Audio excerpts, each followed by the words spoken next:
ഇറങ്ങിയപ്പോൾ അവൾ വിചാരിച്ചു മാനേജരോട് പറയാം അവൾ എവിടെയുള്ളത്, ഇല്ലെങ്കിൽ അവർ തെറ്റിദ്ധരിക്കുമെന്ന്. ഇത് വിചാരിച്ചെണീറ്റപ്പോൾ ഒരാൾ മുന്നിലൂടെ പോയി. ഇയാളല്ലേ തന്നെ ഹോസ്പിറ്റലിൽ കൊണ്ടുപോയത്? ഹാൻജിൻ സ്റ്റെപ്പ് കയറി മേലോട്ട് പോയി. കാങ്സു പിറകെ ഓടി. ഹാൻജിൻ മുകളിലെത്തി മാനേജരോട് സംസാരിക്കുകയായിരുന്നു. കാങ്സു സ്റ്റെപ്പിൽ നിന്ന് എല്ലാം ഒളിഞ്ഞു കേട്ടു. ഹാൻജിൻ മാനേജരോട് പറഞ്ഞു, എനിക്കൊരു കല്യാണം കഴിക്കണം. ഇതെന്റെ അമ്മയുടെ ആഗ്രഹമാണ്.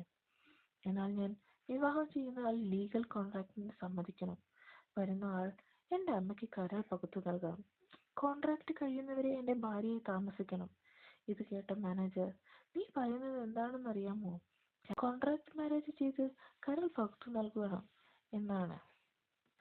ഇത് കേട്ട ഹാൻജിൻ, എന്താ സമ്മതിക്കാത്തത്? ഒരു 100 മില്യൺ ചോദിക്കുകയായിരിക്കും, അല്ലെങ്കിൽ ഒരു 200 മില്യൺ ചോദിക്കുകയായിരിക്കും. അത് കൊടുക്കാൻ ഞാൻ റെഡിയാണ്. ഇത് കേട്ടവും കാങ്സു ഷോക്കായി.